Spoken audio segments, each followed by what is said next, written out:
Surrounded by shark-infested waters and brutal guards, Devil's Island was called inescapable. Yet one man's daring journey made history as the most famous escape of all time. Devil's Island, part of French Guiana's penal colony, was one of the harshest prisons in the world. From the mid-1800s to the mid-1900s, thousands of prisoners were sent there, many never returned. Disease, starvation, and violence made survival nearly impossible, let alone escape. But in 1945, one man, Henri Charrière, nicknamed Papillon, claimed he did the impossible. His daring escape became the most legendary story of Devil's Island. Conditions were brutal. Prisoners lived in tiny cells, forced into backbreaking labor under the scorching sun. Food was scarce, disease rampant, and punishment for disobedience severe. Guards warned that no one could survive an escape attempt. The surrounding Atlantic Ocean was filled with deadly currents and sharks. But Henri Charrière, convicted of murder in 1931, a crime he always denied,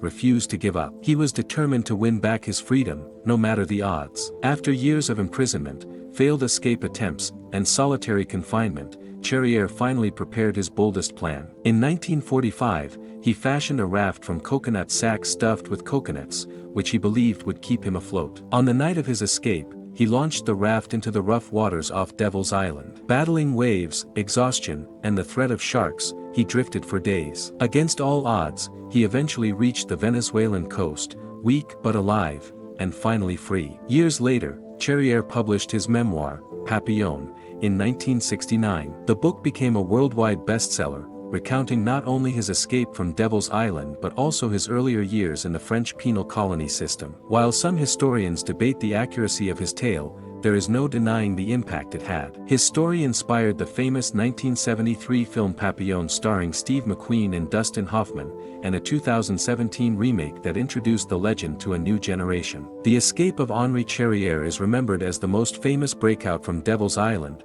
a symbol of determination, courage, and the unbreakable will to be free. Whether every detail of his memoir is fact or fiction, the legend endures. Devil's Island was designed to be a living tomb, a place from which no prisoner could escape. But Henri Charrière's story of survival turned the impossible into legend. More than just a prison break, it became one of history's most inspiring tales of freedom.